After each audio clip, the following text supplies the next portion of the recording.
ஆரம்பிக்கும் போது சொல்லுவோம் இல்லையா, இந்த விழாவுக்கு வந்து ரொம்ப சந்தோஷமா இருக்குன்னு.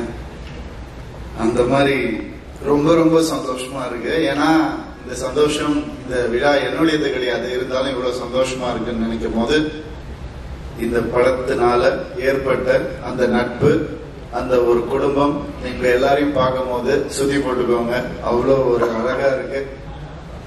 இதே மாதிரி இந்த வெற்றியும் அமைஞ்சிடும், கண்டிப்பா அமைஞ்சிடும். அப்படி அமைஞ்சிடுச்சுன்னா, அப்படி அமைகிற நேரத்துல அதுக்கும் என்ன கூப்பிடுங்கன்னு சொல்லி அன்போட கேட்டுக்கிறேன். இந்த படம் நான் பார்த்துட்டேன், நைட்டு தான் பார்த்தேன். அந்த ஒரு ஆடட் அட்வான்டேஜ் இருக்கு எனக்கு. இந்த படம் வந்து பார்க்கும்போது நல்லா இருக்கு, நல்லா இல்ல, அதெல்லாம் தாண்டி வந்து ஒரு மிகப்பெரிய ஒரு உணர்வா வந்து இந்த படம் எனக்கு வந்து இருந்துச்சு. இது கம்பேர் பண்ணலாம்னு நான் நினைக்கிறேன். இந்த படத்தை பார்த்தது உன்னுடைய ரிவ்யூ கொடுக்கற அளவுக்கான தகுதி எனக்கு இல்லை. இன்னும் சினிமாவில் அது நான் வளர்த்துக்கல. அது நான் இன்னும் கத்துக்கிட்டே இருக்கிறதுனால எனக்கு வந்து இந்த ரிவ்யூ கொடுக்கணும்னா ஓரளவுக்கு கத்துக்கிட்டு தான் கொடுக்கணும். நான் இன்னும் கத்துக்கிட்டே இருக்கேன்னு தான் நினைக்கிறேன். அதனால ரிவ்யூ கொடுக்க நான் விரும்பல. இந்த படம் ஒரு மிகப்பெரிய உணர்வை உங்களுக்கு ஏற்படுத்தும். அதுதான் சக்சஸ் நினைக்கிறேன். சோ கண்டிப்பா சக்சஸ்ன்றது மட்டும் எனக்கு நல்லாவே தெரியுது. பாலு மகேந்திரா சாருடைய வீடு படம் நமக்கெல்லாம் எவ்வளவு பிடிச்சதோ, இந்த படம் அந்த அளவுக்கு கண்டிப்பா பிடிக்கும்ன்ற பெரிய நம்பிக்கை எனக்கு இருக்கு. அத வந்து எல்லாரும் இந்த படம் ரிலீஸ் ஆனதுக்கு அப்புறம் கண்டிப்பா அதை பத்தி பேசுவாங்க, மென்ஷன் பண்ணுவாங்கன்னு நான் நம்புறேன். ஏன்னா அந்த உணர்வு வந்து only because of Shri Ganesh தான் நமக்கு ஏற்பட்டது. All the best. Balu Mahendra சாரை விட மிகப்பெரிய டைரக்டரா வரணும்னு நான் ஆசைப்படுறேன். All the best you. இந்த படம் சக்சஸ்க்கு அப்புறம் அருணுஷா வந்துட்டு கார் இருக்கா, இது இல்ல எல்லாம் சொன்னார் இல்லையா ராம் சார். இந்த படத்துக்கு அப்புறம் பல காரை நீங்க வாங்குவீங்கன்ற பெரிய நம்பிக்கை எனக்கு இருக்கு. அண்ட் ஆனா இந்த மனுஷன் எப்படின்னா, அவன் வாங்கிக்க மாட்டான், மத்தவங்களுக்கு டைரக்டருக்கு வாங்கி கொடுப்பாரு, மத்தவங்களுக்கு வாங்கி கொடுக்கிற மனுஷன் இந்த மனுஷன். உண்மையாவே மனுஷன் பாணி. இதே மாதிரி இது உன்னுடைய அன்புக்கும் பாசத்துக்கும் பல பேர் இங்க கட்டுப்பட்டு இருக்காங்க. All the best. அண்ட் என்னையும் அழைச்சதுக்கு ப்ளீஸ் உட்காரு. எந்த ஒரு ஹீரோ படமும் ரிலீஸ்க்கு முன்னாடி இன்னொரு ஹீரோக்கு போட்டு காட்டி பர்சனலா பண்ண மாட்டாங்க. ஆனா நானும் சித்தார்த்த என்னைக்குமே ஹீரோஸ் மாதிரி நாங்க இருந்ததே இல்லை. நாங்க எப்ப ஃப்ரெண்ட்ஸ் ஆனோம், எங்க மீட் பண்ணோம், ஆயிட்டோம், அப்படியே வளர்ந்துட்டோம். அவன் எப்பவுமே சொல்லுவான், சித்தார்த் வந்துட்டு, டேய் நீ வந்து நான் பொம்மரையில பண்ணல, நீ சந்தோஷபுரம் பண்ணல, ஆமா இப்ப என்னடா பண்ற அப்படின்னு நான் கேட்டேன். நீ அடுத்தது ஏதாவது, நான் உனக்காக தான் வேற கதை கேட்டிருக்கேன், ஏன்னா நான் தெலுங்குல பண்ண நீ அது தமிழ்ல பண்ணிடுவல அப்படிலாம் சொன்னான். அப்பெல்லாம் நான் மனசுக்குள்ளேயே ஒரு விஷயம் வச்சிருந்தேன். இப்பதான் நான் எதுவுமே வச்சுக்கிறது இல்லையே. இப்ப சொல்லட்டுமா, ஏண்டா டேய் உனக்கு ஒரு ஹிட் கொடுக்கறதுக்காக எங்க வீட்டுக்குள்ளேயே நாங்க ஒரு டைரக்டரை வளர்த்து அவனுக்கு எங்க கதையை கொடுத்து ஸ்கிரீன்ல எழுதி உனக்கு பொம்மரில்னு ஒரு பணம் கொடுத்தா இப்படிலாம் நீ கிண்டல் பண்ணுவ அப்படின்னு நான் நினைச்சேன். சோ அதனால ஒன்னா வளர்ந்துட்டோம், அப்படியே பல கதைகள் பார்த்து அப்படியே வளர்ந்துட்டோம். இன்னைக்கும் அவரை பார்க்கும் போது எனக்கு அதே சந்தோஷம். என்னைக்குமே அது இருக்கணும்னு ஆசைப்படுறேன். அவருடைய திறமை வந்து நம்ம எல்லாருக்குமே தெரியும். ஆனா இந்த படம் பார்க்கும் போது நான் கோமாளி பண்ணிருக்கிறதுனால, ஸ்கூல் கேரக்டர் பண்ணிருக்கிறதுனால நான் கொஞ்சம் ஏர்லியா பண்ணிட்டேன். ஆனா நீ ரொம்ப லேட்டா பண்ணிருக்கிற, ரொம்ப கஷ்டம். அது வயசை பத்தி பேசல, பர்ஃபார்மன்ஸ் பத்தி நான் பேசுறேன், வேற எதுவுமே கிடையாது. அந்த ஒரு ஷார்ட் நீங்க நோட்டீஸ் பண்ணுங்க. இது வந்து என்ன ரெஃபரன்ஸா கூட வச்சு அந்த ஷார்ட்டை பாருங்க. அப்புறமா ரிலீஸ்க்கு அப்புறம் அந்த ஒரு செவத்துலயே சாஞ்சிட்டு பேசுவார். அந்த வயசுல ஒரு 17 வயசுல அப்படிதான் இருந்தோம் நம்ம எல்லாரும். அதை நோட்டீஸ் பண்ணி அந்த ஒரு கேஷுவலா செவத்துல சாஞ்சிட்டு, அதே வந்து ஒரு 25 வயசுல பாத்தீங்கன்னா அப்படி பண்ண மாட்டாரு அவரு. ஒரு மனுஷன் வந்துட்டு அவனுடைய ஸ்கூல் டேஸ்ல இருந்து கிட்டத்தட்ட ஒரு 45 வயசு வரைக்கும் 45 வயசு வரைக்கும் எப்படி வந்து அந்த வளர்ச்சி, அந்த டிரான்ஸ்பர்மேஷன் ரொம்ப கஷ்டம் அது பண்றது. அண்ட் எனக்கு ரொம்ப சந்தோஷமா இருந்துச்சு. சில விஷயங்கள் அவர் நோட்டீஸ் பண்ணி பண்ணதை பார்க்கும்போது ரொம்ப ரொம்ப சந்தோஷமா இருந்துச்சு. எப்பவுமே சித்தார்த் பத்தி எனக்கு ஒண்ணு தோணும், தப்பான படங்கள் பண்ணதில்லை அவரு. அது வந்து ரொம்ப கஷ்டம், சினிமாவில் வந்து ரொம்ப கஷ்டம். அண்ட் எப்பவுமே நீ தப்பான படம் பண்ணக்கூடாதுன்னு நான் வேண்டிக்கிறேன். All the best and keep giving great movies. உன்னை நம்பி பல டைரக்டர்ஸ் இருக்காங்க, அவங்களுக்கு நீ ஒரு ஒரு எக்ஸாம்பிளா இருக்க அப்படின்னு நினைக்கும் போது, ஒரு சப்போர்ட்டா இருக்கன்னு நினைக்கும் போது ரொம்ப சந்தோஷமா இருக்கு. All the best.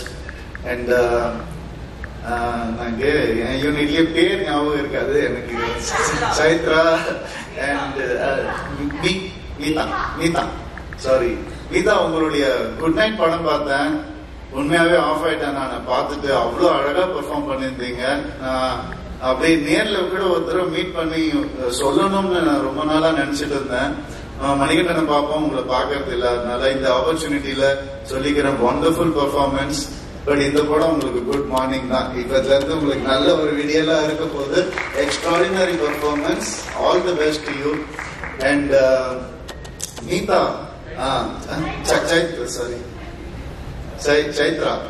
சைத்ரா வந்துட்டு எப்படின்னா, புதுமுகம்னாலே ஒரு அட்ராக்ஷன் இருக்கணும் கண்டிப்பா. அதனாலதான் அவங்க அந்த படத்துல செலக்ட் பண்ணிருப்பாங்க.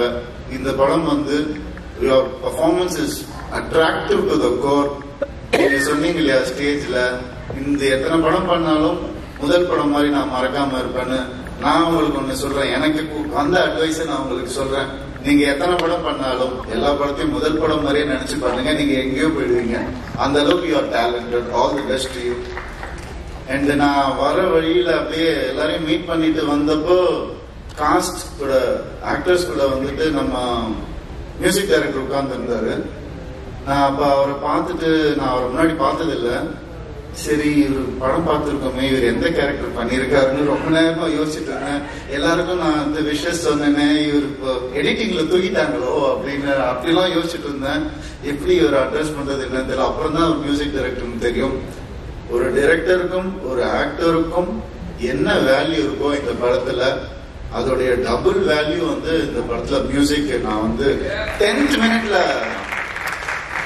ஆல் தி பெஸ்ட் 10th மினிட்ல வந்து நான் அந்த ஊந்துட்டேன், அப்படியே மியூசிக்ல ஊந்துட்டேன். Please all the best. And மனசார சொல்றேன், you have a great future.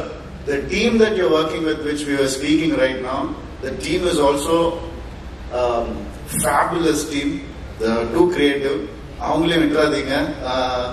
Extraordinary. நீங்க அந்த வேற ஒர்க் பத்தி பேசுங்க, அவங்களும் சூப்பரா உங்க லைஃப் மிகப்பெரிய ஒரு சக்சஸ்ஃபுல்லா இருக்க போது நான் நம்புறேன்.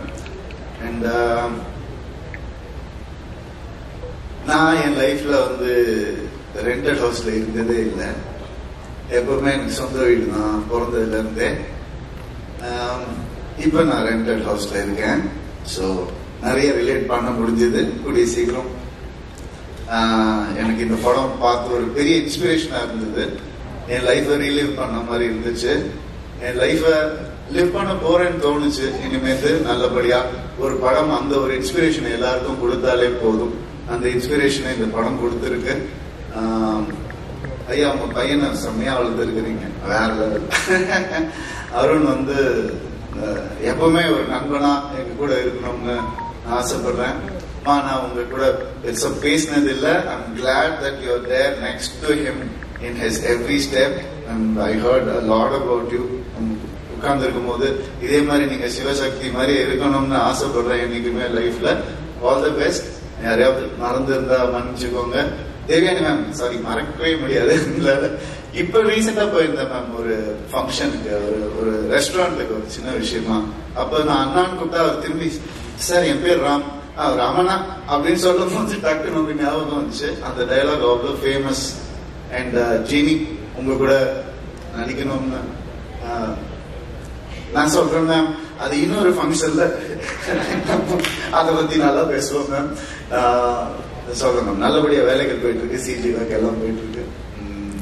அண்ட் சரத்குமார் சார் அப்கோர்ஸ் ஒரு அம்ப்ரெல்லா மாதிரி இந்த படத்துக்கு அவர் ஒரு எல்லாரையும் அப்படியே அரவணைச்சிட்டு, நனைய விடாம, வெயில் பட விடாம, வாங்க வாங்க நான் பாத்துக்கலாம் அப்படின்னு சொல்லி, அந்த டயலாகும் அதே டயலாக் தான், நான் பாத்துக்கிறேன், நான் இருக்கேன் அப்படின்னு சொல்ற அந்த படத்துல அந்த wonderful dialogue. So it's a feel awesome film, not a feel good film. இந்த எக்ஸ்ட்ராடினரியான ஒரு படமா இது வரணும். just for your good heart and for the people who believe in good scripts, the audience who are eager to watch good scripts. இந்த படம் கண்டிப்பா அவங்க எல்லாருக்கான ஒரு படமா இருக்கும். என்ன இந்த விழாவுக்கு கூப்பிட்டதுக்கு ரொம்ப ரொம்ப நன்றி. Thank you. Thank you sir, thank you so much. So எவ்வளவு கனெக்டடா இருந்திருக்கிறது புரிஞ்சுக்க முடிஞ்சது. நீங்க சொல்ற மாதிரி ஃபீல் குட் இல்ல ஃபீல் ஆசம்னு சொல்லிட்டீங்க. சோ நிச்சயமா இது ஃபீல் ஆசம் ஃபிலிம் தான் சார். சோ அடுத்ததா படத்துல ஒரு சர்ப்ரைஸ் என்ட்ரி இவரை பார்க்கும்போது ஒரு வாவ் மொமெண்ட் இருக்கும்னு நினைக்கிறேன். சோ யூடியூப்ல டெலிவிஷன்ல அவரை நம்ம பார்த்திருப்போம். இந்த படத்துல முக்கியமான கேரக்டர் பிளே பண்ணிருக்காரு மிஸ்டர் ஆவுடையப்பன் அவர்களே அன்போடு பேச நினைக்கிறேன்.